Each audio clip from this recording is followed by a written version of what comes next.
If this giant wilderness called Earth is a survival game, we humans are a character born with massive penalties right from the start. Zero defense, zero initial mobility. Even when giving birth, it involves excruciating pain, and a mother cannot bring a child into the world without someone's help. So, what about the baby born after such a struggle? While other mammals run around dodging predators the moment they are born, a human baby cannot even hold its head up properly for almost a year. According to the cold rules of nature, we are the biological weaklings who should have gotten a game over and gone extinct a long time ago. So, how on earth did we become the rulers of this planet? Welcome to Earth Archive, your ultimate guide to the forgotten history of our planet and the mysteries of human survival. Today, we are going to trace the most brutal yet awe-inspiring secret of our human origins buried in ice and fossils. Groundbreaking facts revealed at the forefront of paleoanthropology, evolutionary biology, and archaeology. Millions of years ago, without hospitals or medicine, how did prehistoric mothers even realize they were pregnant and endure that hellish childbirth? If you watch this video to the end, the great evolutionary puzzle of why you are breathing and living in front of your computer or smartphone right now will perfectly come together. Let us travel back to the delivery room of millions of years ago right now. For mammals on Earth, childbirth is actually a relatively smooth process. Look at the zebras or wildebeests on the African savanna. A newborn baby simply shakes off its fur, stands up, and looks for its mother's milk right after hitting the ground. If it cannot run immediately upon birth, it becomes a lion or cheetah's dinner in 5 minutes. This is the efficient standard of survival carved by Mother Nature over billions of years. However, looking at the human childbirth process, the word evolutionary efficiency seems completely out of place. The mother suffers extreme labor pains until exhaustion, and it takes the newborn baby 3 to 4 months just to roll over, half a year to crawl, and a full year to walk on its own 2 feet. In terms of energy consumption and survival probability, it is the worst return on investment in the universe. What in the world happened to our human race to inherit such inefficiency? To solve this mystery, we must turn back the clock about 4 million years to the African continent. Our distant ancestors make a very fateful and dangerous choice for survival. They came down from the dense forests and began to stand on 2 feet on the savanna. Standing on 2 feet freed their front limbs, our 2 hands. As they used their hands to carve tools, make fire, and hunt, the capacity of the human brain began to grow explosively. A chimpanzee's brain capacity is only about 400 cubic centimeters, but our modern human brain reaches about 1,400 cubic centimeters. We were equipped with a giant software upgrade that was more than 3 times larger. But there are no free lunches in the world of evolution. Behind this seemingly perfect upgrade, a fatal hardware defect was occurring. It was the change in the pelvic structure. The broad, flat pelvis from our 4-legged walking days could not withstand the massive vertical load of the upper body while walking on 2 feet.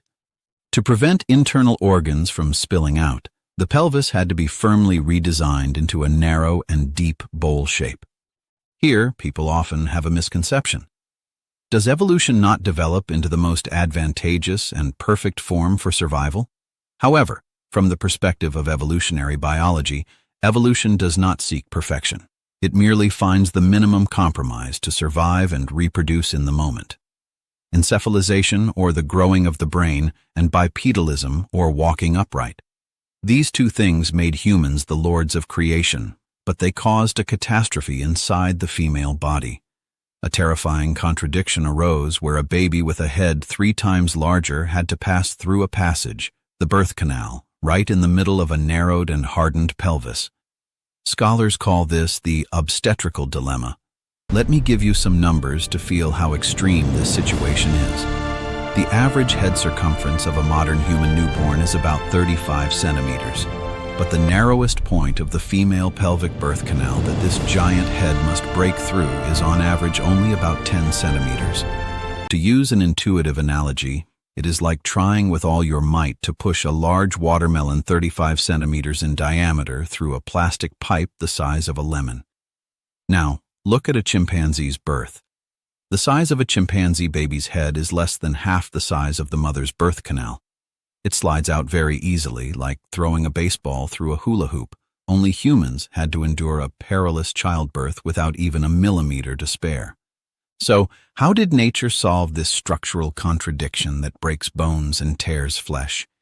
It made the baby's skull not solidly fused together, but bone divided into several pieces. When passing through the birth canal, these bones overlap each other to temporarily squeeze and reduce the total volume of the head.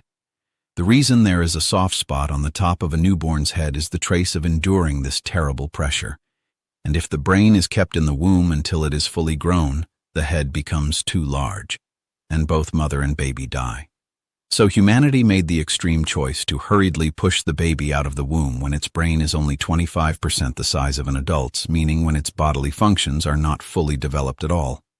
At this point, you might think, wait, aren't modern mothers better nourished, making babies unusually large? Would prehistoric babies not have had much smaller heads and been easier to give birth to? That is a very sharp and reasonable doubt. The average weight of a modern newborn is about 3 kilograms, but calculated by the primate weight ratio formula, a human baby should biologically be around 2 kilograms. It is a fact that improved nutrition increased fetal size, but the real problem is not body weight. It is head size. When scientists restored and analyzed the skull fossil of a Neanderthal newborn from about 40,000 years ago found in the Lemoustier region of France, they were astonished. The brain capacity of this ancient baby was a whopping 400 cubic centimeters, exactly the same down to the millimeter as a modern newborn. In other words, humanity has carried the harsh fate of having to push this giant head already at its absolute limit through a narrow pelvis, fighting a bloody battle for at least hundreds of thousands of years. Now, imagine the pitch-black prehistoric night without hospitals, ultrasound machines, or even the concept of a calendar. The female body had to prepare for this bizarre and dangerous childbirth. But when and how did they first realize that a life was growing inside their bellies? Surprisingly, humanity's first pregnancy test was not right under our feet, but floating in the far-off night sky of the universe.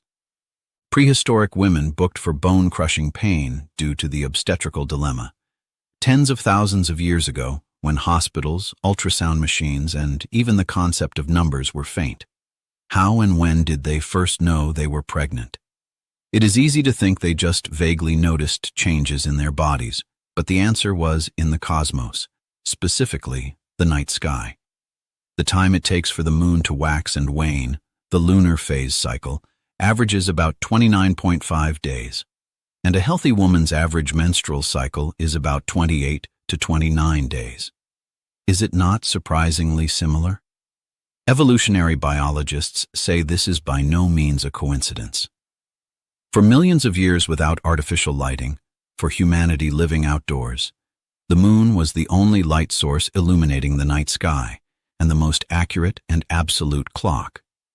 The activity cycle of humanity was determined by the brightness of the moonlight, which changed the threat of predators, and the female body was also precisely tuned to that rhythm of Mother Nature. We often mistakenly believe that prehistoric humans lived like animals, just hunting day by day. But they were survival experts who observed nature and their bodies much more sensitively than modern humans. Especially since pregnancy and childbirth were life or death issues, women had to track the cycle of regular bleeding occurring in their bodies. They could not rely solely on memory, so they created one of the greatest inventions in human history. There is an actual, chilling artifact that supports this amazing hypothesis. It is the Lubombo bone found near Swaziland, South Africa, in the 1970s. It is a baboon fibula estimated to be a staggering 37,000 years old. On this bone, there are 29 distinct notches finely carved with a sharp tool. When archaeologists first found this bone, most male scholars guessed it was just a simple hunter's calculation tool to count hunted animals or check the number of tribe members. However, Claudia Zaslavsky, a renowned American mathematician and pioneer of ethnomathematics, offered a completely different and shocking interpretation. The number of these notches is exactly 29. It perfectly matches the lunar cycle. The true owner of this bone was highly likely not a hunter, but a woman who daily recorded the movement of the moon to track her menstrual cycle and confirm her pregnancy. The Ishango bone, found in the Democratic Republic of Congo and dating back about 20,000 years, is similar. Several rows of notches show a regular mathematical pattern, and the sum of the notch groups exactly matches the lunar phase cycle. Based on the mathematician's reasoning, shall we follow the very specific process of how they confirmed pregnancy? Every night, sitting by the campfire, they observed the shape of the moon, watching the process change from a crescent moon to a full moon and back to a waning moon. Every time the moon rises, they draw a line on an animal bone with a sharp piece of stone. When 28 to 29 lines are filled, they physically learn the pattern that their menstruation begins. One day, all 29 notches on the bone are filled, and the moon has returned to its original shape, but no blood appears. A few more days pass, and it is the same. At that moment, the woman instinctively knows, something is growing inside my belly. You might ask, could they really be certain of pregnancy just by scratching lines on a bone? After all, stress or lack of nutrition can cause irregular cycles. You are correct. They could guess pregnancy by counting the moon, but it was not enough to be certain. But nature, or rather evolution, did not allow such ambiguity. Around the time they started to have doubts through the lunar cycle, the mother's body itself grabs her by the collar and starts sending violent signals. And in a very painful and terrible way. A terrifying symptom that drags countless pregnant women to the threshold of hell even today with advanced modern medicine. Yes, it is morning sickness. We usually think of morning sickness as just an unnecessary side effect of pregnancy. But from an evolutionary perspective, morning sickness was the most perfect and marvelous survival shield that saved humanity from extinction. How did morning sickness save the babies? The joy of confirming pregnancy is brief, as a terrible change comes over the woman's body. Just smelling rice makes her nauseous, and the meat she used to eat well becomes so disgusting she hates to even look at it. Some mothers experience such extreme pain that they vomit even after drinking water and have to be hospitalized to get IV fluids. We often consider morning sickness a disease or an inevitable penalty of pregnancy. But according to the research of evolutionary biologist Paul Sherman at Cornell University, morning sickness is not a side effect of hormones, but an emergency alarm system forcefully turned on by the mother's brain to protect the fetus from toxins.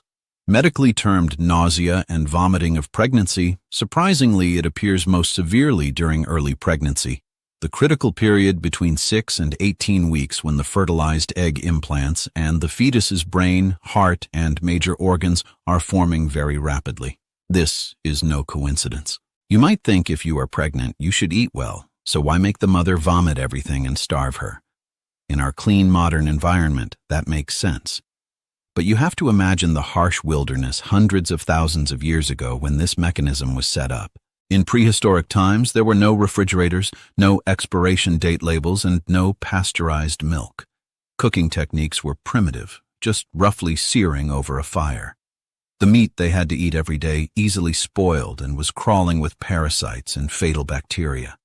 Among the wild plants gathered in the forest, countless contained lethal plant toxins to protect themselves from pests. An adult woman's liver and kidneys can easily detoxify these slight toxins or bacteria. She might just have a stomachache. But for a microscopic fetus just starting cell division and forming a brain and spinal cord, even these tiny toxins become poisons that cause fatal deformities or immediate miscarriages. So evolution takes extreme and violent measures. To prevent the mother from even touching dangerous food, it amplifies the smell and taste sensors tens of times beyond normal. Do you know what the #1 smell pregnant women with morning sickness find most disgusting? It is the smell of cooking meat. In a prehistoric environment, spoiled protein or rotting meat was the hotbed of deadly pathogens like Salmonella and Campylobacter. The moment the brain smells meat, it judges this is highly likely rotten, it is dangerous, and induces nausea. Also, when eating vegetables, they become unusually sensitive to bitter tastes. Most plant toxins existing in nature have a strong bitter taste. Things that normally had a healthy, slightly bitter taste are temporarily manipulated by the brain's circuitry to be recognized as the taste of a lethal poison that induces vomiting. When pregnancy occurs, hormones surge rapidly and stimulate the brain's vomiting center. The olfactory nerve becomes extremely sensitive, uncannily detecting minute odors of decay and bitter chemical substances it normally would not smell. If even slightly suspicious substances enter the mouth or are smelled, the stomach contracts and the brain issues a physical vomiting command saying, "Spit it out right now." This is the essence of morning sickness. Does this mean the worse the morning sickness, the healthier the baby? Surprisingly, medical statistics prove this. According to a large-scale follow-up study conducted by the National Institutes of Health on pregnant women, it was revealed that mothers who strongly experienced nausea and vomiting had a miscarriage rate that was 50 to a maximum of 75% lower than mothers who had no morning sickness at all. Also, the risk of premature birth was lower, and there are even studies showing that the born babies had better intelligence development and health status.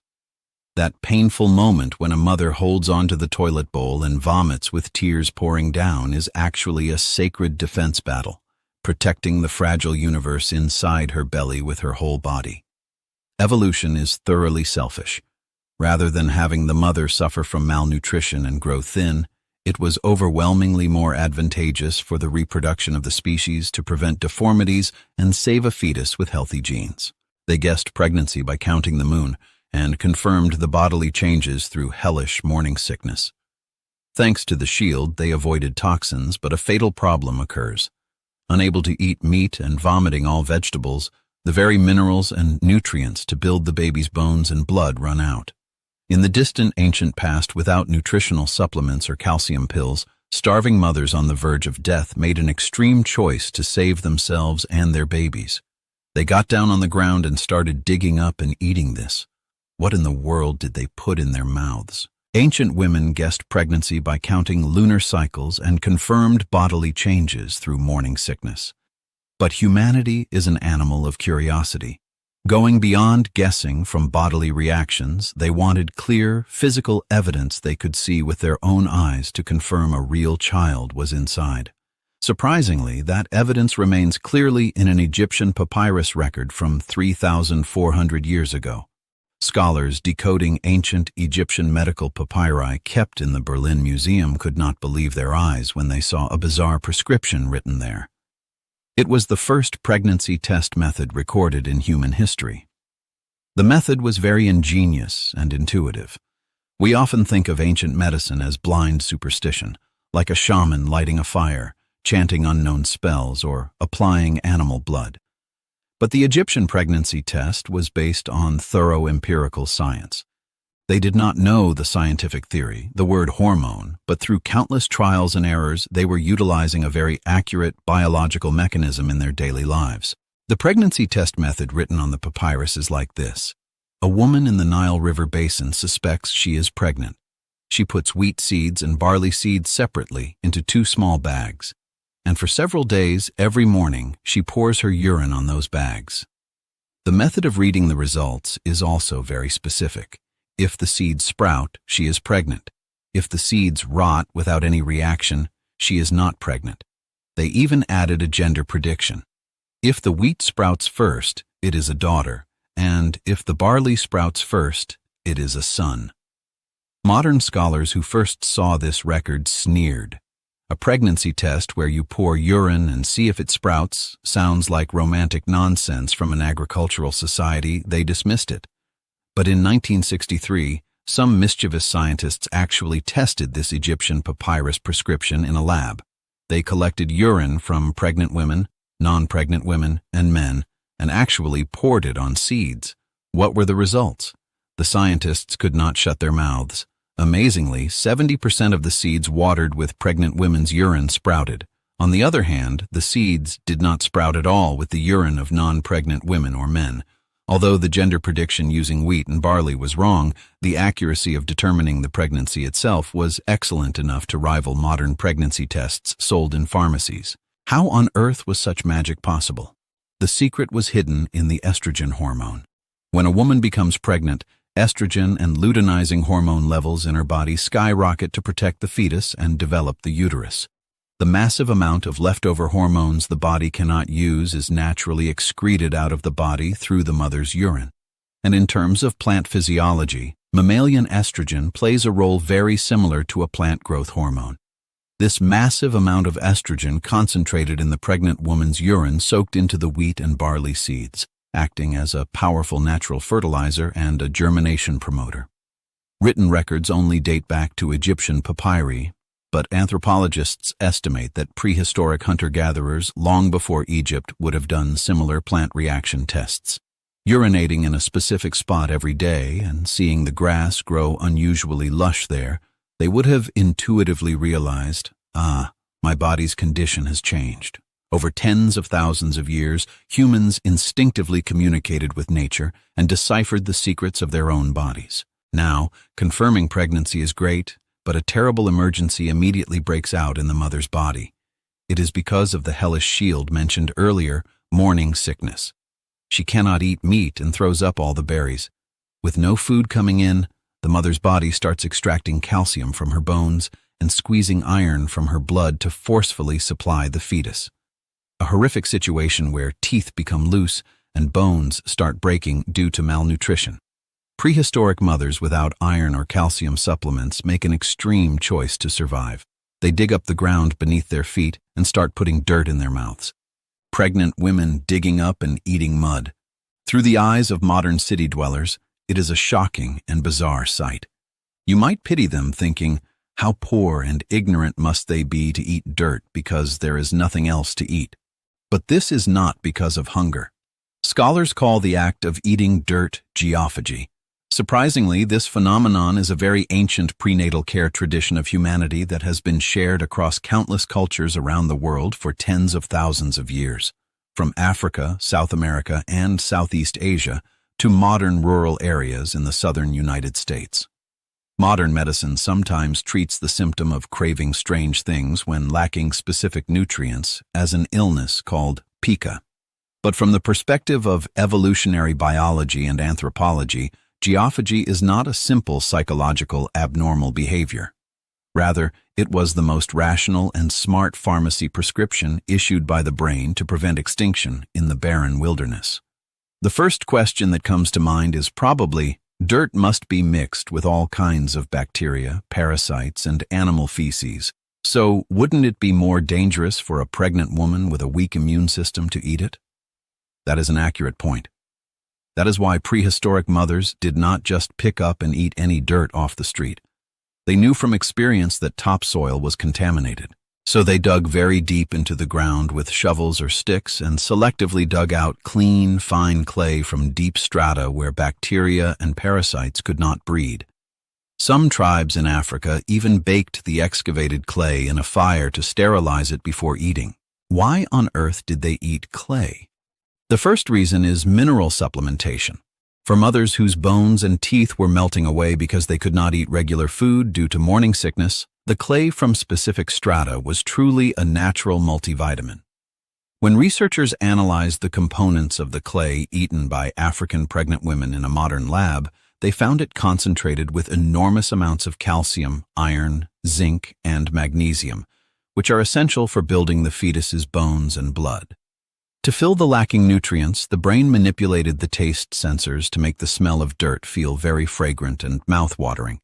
But the truly great efficacy of dirt does not end with mineral supplementation. There was a more crucial and amazing function. It is toxin absorption. Consuming undercooked meat or toxic wild plants causes lethal toxins and harmful bacteria to build up in the gut. This is a fatal blow that can cause a miscarriage for the fetus in early pregnancy. At this time, the mother chews and swallows fine clay particles. The fine structure of clay has an enormously large surface area and carries a negative electrical charge. As this clay passes through the intestines, it acts like a magnet, tightly binding the positively charged bad toxins and bacteria in the gut. It is like a giant vacuum cleaner or sponge, sucking up all the pollutants in the intestines. The toxins stuck tightly to the clay cannot be absorbed through the intestinal wall and are safely excreted in the feces along with the dirt.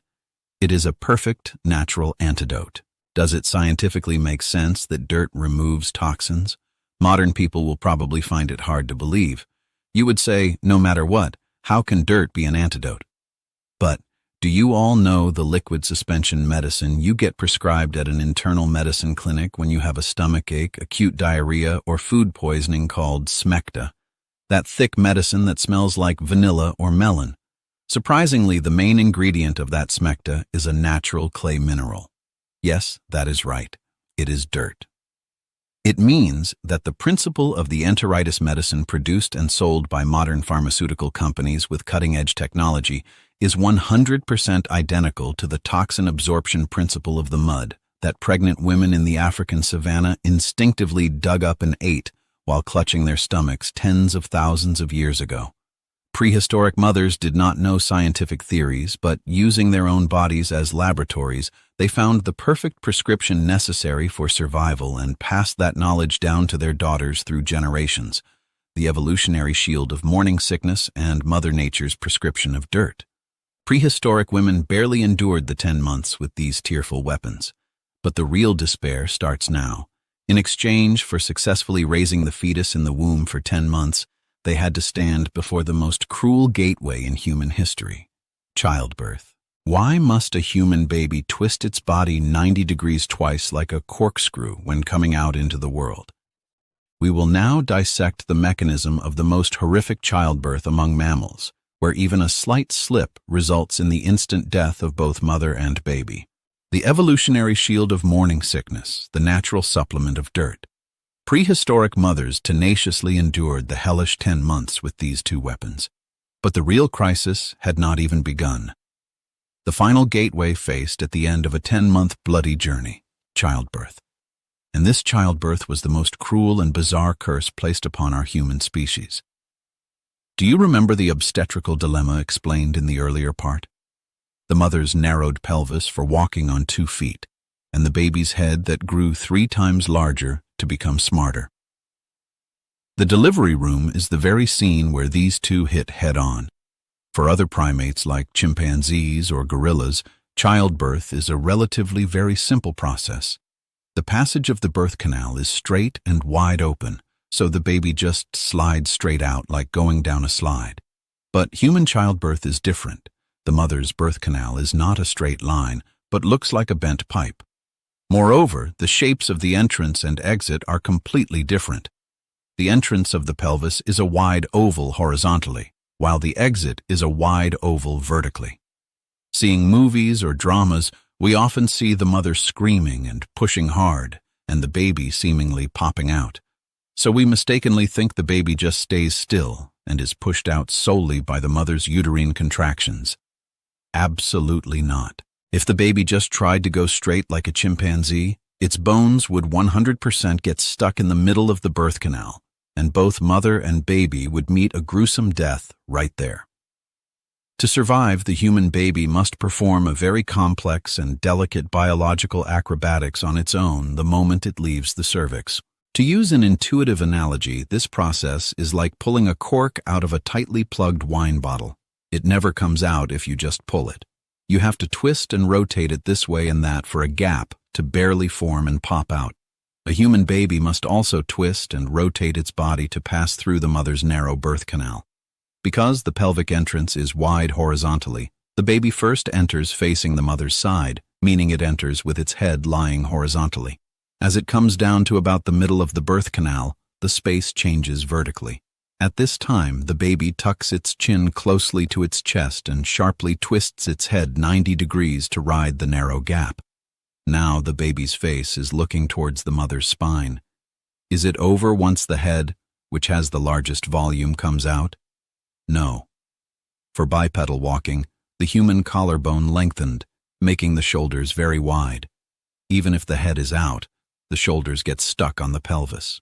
To get them out, the baby twists its head that is already outside outwards another 90 degrees, crossing its shoulders one by one to slip out. It is a spine-chilling rotational birth method in millimeter units that only humans must endure, non-existent in other primates. Here, another very fatal dilemma occurs. As a result of this complex twisting, the human baby is born flipped, with its face pointing towards the mother's back. You might ask, what does that matter? Let me explain why this is terrifying. A chimpanzee or monkey baby comes out with its face pointing towards the mother's front. So the mother monkey can bend her head down, reach out her own hands to pull the baby out, lick the amniotic fluid off its face, and process the umbilical cord herself. But a human mother cannot. Because the baby comes out flipped backwards, if the mother tries to pull the baby out alone, the baby's waist and neck bones will be bent in the opposite direction of their natural joints. In other words, trying to receive the baby alone forcibly results in the baby's spine breaking, leading to instant death, the giant head, the twisted birth canal, and the baby coming out backwards. All these conditions were issuing a clear death sentence to prehistoric women. Give birth alone, and you die, and the baby dies. Did humanity ultimately surrender and go extinct in the face of this cold and cruel evolutionary trap? No. To catch the baby, whose spine was in danger of breaking, someone's rough but warm hands reached out from the darkness. Give birth alone, and you die. Faced with this absolute terror, humanity found a very new and revolutionary survival solution. It was not a physical evolution where weapons became thicker or running speed became faster. It was asking for help from someone next to you. Anthropologists call humanity's unique childbirth culture obligatory midwifery. For other animals, assistance around them is an optional choice that is good to have but fine without. But for humans, a birth assistant is an essential condition, meaning 100% death if absent. At the moment of childbirth, someone with rich experience was always present next to the prehistoric woman. When the baby's head appeared, they carefully guided its direction to support the spine from breaking, and when the shoulders got stuck in the pelvis, they gently turned them to pull them out. If the umbilical cord came out wrapped around the baby's neck, they quickly inserted a finger to untangle it. The owner of these hands was the greatest and oldest profession in human history, the midwife. But here arises a very interesting and sharp question. The people who mainly took on this midwife role were the older women in the tribe, the grandmothers. Wait, you said the average life expectancy of ancient Paleolithic people was around 30 years.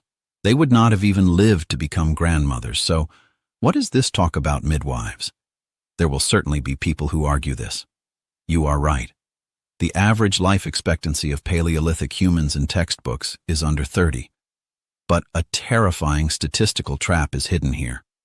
At that time, the infant mortality rate of dying right after birth or being killed by infectious diseases and predators before the age of 5 was close to half. The data of babies who died young just dragged down the overall average. Actually, analyzing bone fossils shows that humans who safely passed the perilous childhood easily lived into their 60s and 70s, even in the harsh wilderness. Even in the caves of the Ice Age, white-haired, wrinkled grandmothers definitely existed. Now, one of the greatest mysteries in evolutionary biology appears here. It is female menopause. The rules of the natural world are cold. Whether chimpanzees, lions, or mice, most female mammals face death immediately upon losing their reproductive ability. An individual that cannot bear offspring only consumes limited food, so it is evolutionarily advantageous to die quickly and yield resources to the next generation. But human women are the sole exception. Even after going through menopause in their late 40s or 50s and no longer being able to have children, they live on for another 30 to 40 years. Although their biological reproductive clock has stopped, they remain in a highly inefficient state with plenty of lifespan left in their bodies. Why did Mother Nature permit this bizarre benefit only to human women? The answer found is the grandmother hypothesis proposed by renowned anthropologist Kristen Hawkes. If a woman continues to get pregnant as she ages, the probability of both mother and fetus dying due to the narrow pelvis and aging body increases exponentially. So the woman's body boldly shuts down its own reproductive function around her 50s. Instead, she changes her job to a midwife and professional childcare assistant, helping the childbirth of her daughters and daughters-in-law who share half of her genes. Rather than risking her life to have a new, uncertain child herself, pouring her experience and food into the already born grandchildren to keep them from freezing or starving to death in the wild. Evolution calculated that this is statistically a much more advantageous and overwhelming benefit in spreading her genes to future generations. You are mistaken if you think of a grandmother's role as just a simple babysitter. In prehistoric times without writing, a grandmother's brain was a big data storage and mobile library that fed the entire tribe. Based on decades of accumulated experience, she was the only expert who knew what herbs to chew and apply to a mother whose bleeding would not stop, where the UN drying springs were during a drought, and how to dig up nutritious tubers buried deep underground. Looking at the results of studying various traditional hunter-gatherer societies in Africa, the infant survival rate in households where a post-menopausal grandmother lived together was overwhelmingly higher than in households without one. Grandmothers and midwives. Their rough and warm touch was the lifeline that saved humanity from going extinct due to a fatal pelvic structure. Dangerous childbirth paradoxically bound humans tightly into a strong community where they could not live without helping each other. Now, after a bloody struggle by the mother and the devoted touch of the grandmother, the baby has barely come out into the world. A tearful moment of victory, right? But think about it. Take a close look at the human baby born at the risk of such lives. It cannot hold its head up. It cannot make eye contact. It cannot even walk a year after birth. Having the entire tribe offer food and protect this useless and weak premature baby, is this really a profitable endeavor? Surprisingly, hidden within this fatal weakness and incompetence of the human baby was the most terrifying cheat code that led humanity to dominate the earth and reach out into space. A baby who barely saw the light of the world thanks to the rough touch of a midwife and the wisdom of a grandmother. But any tribe member seeing this baby for the first time would have had the same thought. Is this really fully grown? Is this little lump of flesh the future of our tribe? It cannot hold its head up, nor make proper eye contact. It cannot bend or stretch a single finger at will. When other animals are born showing off their survival instincts by walking and running, it takes a human baby 3 to 4 months just to roll over, half a year to crawl, and a staggering full year to walk on its own 2 feet. Why on earth are they born so undergrown, or rather, broken? The answer already came out in the obstetrical dilemma from the earlier part. Because of the mother's narrow pelvis, they simply could not wait in the womb until the brain was fully grown. If the brain grew even a little more, it would get stuck in the narrow birth canal and both would die. So evolution proposed a bizarre and dangerous compromise, to forcibly push it out before the brain is fully grown. Biologists call this state secondary altriciality. Simply put, a being that should originally have stayed much longer in the mother's womb to complete its body was kicked out into the world too early due to structural limits. Comparing the numbers shows how dramatic this tragedy is. The brain of a chimpanzee newborn already reaches about 40% of an adult brain's size at birth. It means it is shipped out with nearly half of its basic settings completed. But a human newborn's brain is merely 25% the size of an adult brain, just 1/4. The massive remaining 75% of the brain's capacity must be filled not inside the warm womb of the mother, but by colliding with the cold and dangerous world outside the womb. We often think of this terrible helplessness of a baby as a disadvantage to overcome or a side effect of evolution. But the greatest plot twist in evolutionary history occurs right here. This fatal bug was actually the ultimate cheat code that made humanity the lord of creation. What would happen if a baby's brain was born 100% completely grown in the womb? That brain would operate only according to the instinctive programming pre-written in its genes. It would become a safe but inflexible brain that looks for mother's milk right after birth and runs away upon seeing a predator. A chimpanzee baby can become independent quickly after birth, but lives its entire life only within the limits of a chimpanzee. However, A human baby's brain thrown into the world completely blank with only 25% filled was entirely different. This immature brain is like a blank hard drive with infinite capacity. It starts crazily absorbing all the environment and information around it like a sponge. The sound of a grandmother's heartbeat holding me, the hunting strategies adults discuss by the campfire, the smell of herbs, the pattern of constellations in the night sky. This vast data is etched in real time, very densely, into the synapses of the blank brain. It is the birth of extreme adaptability. The brain of a baby born in the African savanna assembles circuits tailored to survival in the savanna. Conversely, a baby born in the freezing tundra programs itself into a brain optimized for enduring the cold and breaking ice. Overcoming the limits of DNA set by nature, a species was born that infinitely upgrades itself by downloading culture and the environment. During this slow and helpless infancy, the baby performs the most important task of laying the foundation of human civilization. Unable to do anything alone, it constantly looks at the faces of its caregivers, makes eye contact, and reads their emotions. It is the beginning of empathy. And during the long infancy that chimpanzees do not have, it listens to the complex sounds made by adults and learns the patterns. Through years of babbling, it develops the vocal cord muscles and the brain's language center. The fact that 70% of the brain is completed outside the womb means that tens of thousands of years of knowledge and experience from previous generations are copied intact into the brains of the next generation. Through the medium of language, a cycle of civilization where knowledge does not perish with the death of an individual, but accumulates forever, began to turn. You might ask, but if they could walk as soon as they were born, parenting would be easier and they would not get eaten by lions. Isn't it such a shame? If that had happened, something very terrible would have occurred. If humans had a perfect body capable of walking and running alone right after birth, we would not have felt the need to join forces with others. We would not have needed midwives, nor the wisdom of grandmothers. We would have just remained as one of the countless commonplace wild animals running around the savanna, each fending for themselves. Let alone smartphones, we might still be holding stone axes. If it were not for our fatal weakness, we would never have learned humanity's greatest weapon, cooperation.